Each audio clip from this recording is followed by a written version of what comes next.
నువ్వు ఏదైతే మాతో మాట్లాడాలనుకున్నావో నాయన ప్రభు, అది మేము వినులాగా మా చెవుల్ని మీరు తెరవమని ఈ దినం మేము ప్రార్థిస్తున్నాం. మా హృదయాన్ని మీరు సిద్ధపరచమని మేము ప్రార్థిస్తున్నాం. మాలోని నాయన తండ్రి, ఆయాసకరమైన ఏ విషయములు ఉన్నా కూడా దాన్ని తీసివేయమని, పెక్కిని వేయమని మేము ప్రార్థిస్తున్నాము నాయన ప్రభు. నాయన, నా పూర్ణ హృదయముతో నేను ఆరాధించాలి, స్తుతించాలి, ఘనపరచాలని ఆశతో మేమందరం ఇక్కడ సంఘముగా కూడి వచ్చి ఉన్నాము, క్రీస్తు శరీరముగా నాయన ప్రభు. నాయన, మంచి నేల మీద నీ వాక్యం విత్తుబడులాగా కృపని, బలముని, శక్తిని, జ్ఞానముని, వివేచనని మాకు దయచేయమని ప్రార్థిస్తున్నాను నాయన ప్రభు. నీ దాసుడైన నేను మాట్లాడుచుండగా నాయన ప్రభు, నాయన ఏ అబద్ధపు మాట నా నోటిలో నుండి బయలుదేరనివ్వకుండా నాయన ప్రభువా, నా నోటిని, నా పెదాలని నీ అగ్నితో కాల్చమని నేను ప్రార్థిస్తున్నాను నాయన. ఏ అసత్యమైన బోధ ఇక్కడ జరగకుండా నాయన ప్రభువా,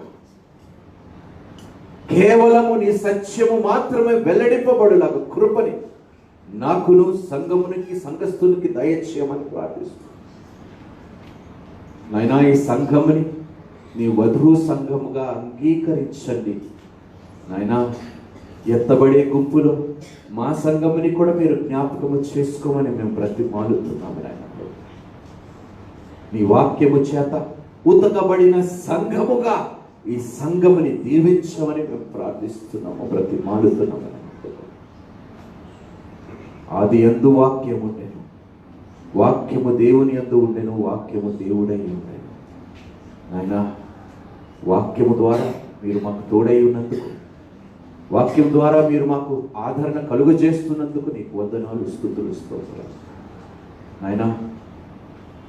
నీ బిడ్డలకి నాయన ప్రభు పరిచర్య చేయించుండగా నాయన, నీ ఆత్మచేత నన్ను నింపి, నీ జ్ఞానము చేత నన్ను అభిషేకించి నాయన, ఈ ప్రసంగము నీకు అంగీకారముగా బిడ్డల జీవితము మార్చబడులాగా ఉండులాగా సహాయమని నాకు దయచేయమని మిక్కిలి వినయముతో నన్ను నేను తగ్గించుకుంటూ నేను హెచ్చిస్తూ నా సంఘముని నీ చేతికి అప్పగిస్తూ నీ కుమారుడైన మరక్షకుడైన యేసుక్రీస్తు పరిశుద్ధ నామములో ప్రార్థించి వేడుకుంటున్నాము తండ్రి. ఆమేన్, ఆమేన్. హల్లెలూయా. దేవునికి గట్టిగా చప్పట్లు కొడదాం.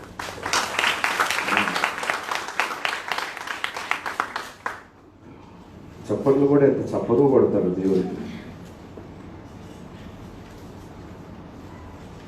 ఓకే, 34వ అధ్యాయము మనం చదువుకుందాము. ఇందులోని కొన్ని అంశాలు నేను మీతో మాట్లాడాలనుకుంటున్నాను. ముఖ్యంగా రెడీ అనే వర్డ్ ఇంగ్లీష్లో ఉంటుంది ఈ అధ్యాయంలో. మోషేకి దేవుడు చెప్తాడు, నువ్వు రేపు ఉదయాన్నే లేచి నా యొద్దకి 2 రాతి పలకలని నువ్వు చెక్కి తీసుకురా. రాతి పలకలు దేనికి సాదృశ్యమో తెలుసా? మన రాతి హృదయానికి సాదృశ్యం. ప్రతిసారి మనం దేవుని దగ్గరికి వెళుతున్నప్పుడు దేవుడేమో వెతుకుతున్నాడు మాంసపు హృదయం మీద తన కట్టడలను, తన విధులను, తన సమస్తము మన హృదయంలో లిఖింపబడాలని దేవుడు ఆశపడుతున్నాడు. కానీ అది రాయలాగా ఉండిపోయింది, మారటం లేదు. దేవుడు మార్చాలని ఆశ కలిగి ఉన్నాడు. మనము కూడా మోషేలాగా దేవుని సన్నిధిలోకి ఏమి తీసుకొని వెళ్తున్నామో, రాతి పలకలు బదులుగా మనం దేవుని దగ్గరికి ఏం తీసుకెళ్తున్నామో, రాతి హృదయాన్ని తీసుకొని వెళ్తాం. ఎందుకు ఈ మాట చెప్తున్నానంటే, నిజంగా నీ రాతి హృదయము మాంసపు హృదయము లాగా మార్చబడితే నువ్వు ఇలా ఉండవు. ఈ విధంగా నువ్వు దేవుని సన్నిధిలో ఉండవు, ఈ విధంగా నువ్వు ఆలోచించవు, ఈ విధంగా నువ్వు మాట్లాడవు, ఈ విధంగా దేవునికి ఇష్టమైనది, ఇష్టము లేనిది ఏ పని కూడా నువ్వు చేయవు. ఎవరు హృదయము కదిలింపబడలేదు చెప్పండి? ఎంతసేపు అవతలోడి మీద తోసేయటమే. ఫరో అందరిలో ఉన్నాడమ్మా, మర్చిపోకండి అమ్మా. అయ్యా, అందరిలో గొప్ప గొప్ప ఫరోలు ఉన్నారు, ఆ విషయం మీరు మర్చిపోకండి. కానీ నాకు ప్రసంగంలోని నేను దేవుడితో అడుగుతున్నాను, విమానంలో ప్రయాణిస్తున్నాను, దేవా ఏమి మాట్లాడాలి ప్రభు సంఘంతో? నాయన మాట్లాడు ప్రభు. The whole journey I was only thinking about what that the Lord wants me to speak today. ఇంటికి వచ్చాను, చదువుతూనే ఉన్నాను వాక్యం. దేవా మాట్లాడు ప్రభు, మాట్లాడు ప్రభు. నిజంగా దేవుడు ఈరోజు మనతో మాట్లాడుచున్నారని ఎంతమంది నమ్ముచున్నారు? Praise the lord. ఇప్పుడు చేతులు ఎత్తొచ్చినండి, పర్వాలేదు. ఓకే, చదువుదామండి. 34వ అధ్యాయము, ఆది నిర్గమకాండము 34వ అధ్యాయం చదువుతాం. చూడండి. మరియు యెహోవా మోషేతో, మొదటి పలకల వంటి మరి 2 రాతి పలకలను చెక్కుము. నీవు పగలగొట్టిన మొదటి పలకల మీద ఉన్న వాక్యములను నేను ఈ పలకల మీద వ్రాసెదను. చూడండి, అక్కడ ఒకసారి పగలగొట్టిన రాతి పలకల మీద దేవుడు రాశాడు. కానీ అది మనిషి చేతతోని చెక్కబడిన పలకలు కాదు. నేను ఎందుకు ఈ ప్రస్తావం తీసుకొస్తున్నంటే, అడగండి దేవా, నా హృదయాన్ని నీ చేతులతో నీవు చెక్కు. శిల్పి ఏం చేస్తాడు? ఏం చేస్తాడు శిల్పి? ఆ శిల్పము చెక్కబడుతున్నప్పుడు మీరు ఒక విషయం గమనించాలి. మార్బుల్ ఫ్లోరింగ్ చూసారా? మార్బుల్ ఫ్లోరింగ్ తెలుసు కదా మీ అందరికీ. విగ్రహం, ఒక మార్బుల్ విగ్రహం ఉంది, ఒక మార్బుల్ ఫ్లోరింగ్ ఉన్నది. రెండు దేని చేత చేయబడ్డాయి? రాయితోనే. మార్బుల్ ఫ్లోరింగ్ అయినా ఎవడైనా దాన్ని పాలిష్ చేయాలి, అన్నీ చేయాలి. ఒకరోజు ఒక మార్బుల్ విగ్రహం మధ్యలోని, మార్బుల్ ఫ్లోరింగ్ మధ్యలోని ఒక సంభాషణ జరిగింది. తెలుసుంటే ఓకే, పర్వాలేదు. ఆ మార్బుల్ ఫ్లోరింగ్ అన్నది, అందరూ నన్ను తొక్కి వెళ్ళిపోతున్నారు, అందరూ నిన్ను పూజిస్తూ, అమ్మో అంత పెద్ద మాట, నిన్ను చూసి మెచ్చుకుంటున్నారు, ఇంత అందంగా ఉన్నవారిని ప్రశంసలు అందిస్తున్నారు. కానీ ఇద్దరం ఒకటే రాయితో చేయబడ్డాము కదా, మరి నన్నెందుకు తొక్కుతున్నారు? నిన్నెందుకు పొగుడుతున్నారు? నిన్నెందుకు అప్రిషియేట్ చేస్తున్నారు? అప్పుడు ఆ రాతి విగ్రహము, ఆ శిల్పము చూసి చెప్పింది, శిల్పి నన్ను చెక్కుతున్నప్పుడు నేను ఓర్చుకున్నాను,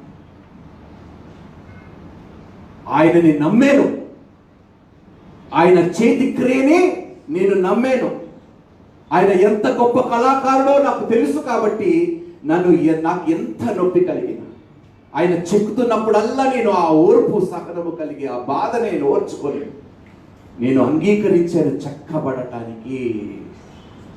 నువ్వు అంగీకరించలేదు కాబట్టి అదే రాయితో చేయబడినా కూడా నీ పరిస్థితి ఇది. నేను ఓర్చుకున్నాను కాబట్టి నేను ఈ పరిస్థితిలో ఉన్నాను. ఎందుకు ఈ మాట చెప్తున్నానంటే, దేవుడు అందరినీ చెక్కాలనుకుంటున్నాడు.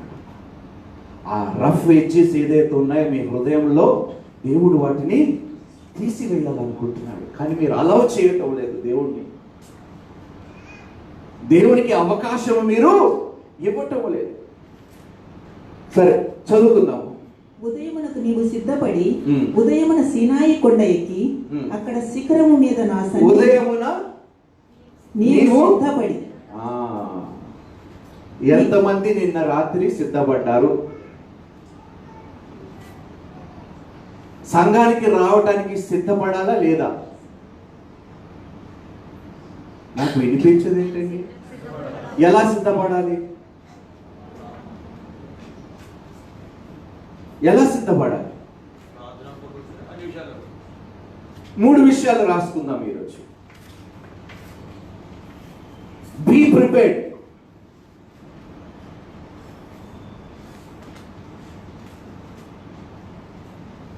నిన్న ఏం చేసావు ఒకసారి జ్ఞాపకం చేసుకోండి. ఎప్పుడైనా నీ హృదయంలో, నీ మనసులో ఆలోచన కలిగిందా, నేను రేపు ఉదయముని దేవుని వాక్యాన్ని నేను వినబోతానికి నేను సంఘానికి వెళుచున్నానని ఎంతమంది నిజంగా ఆలోచించారు? అందరూ చాలా మంచివాడు. Praise the Lord. నిర్గమకాండములోని 19వ అధ్యాయములోని 10వ వచనములోని సిద్ధపాటుతనం ఏ విధంగా ఉంటుందో ఒకసారి చదువుదాం. ఆ వచనం చదువుదాం.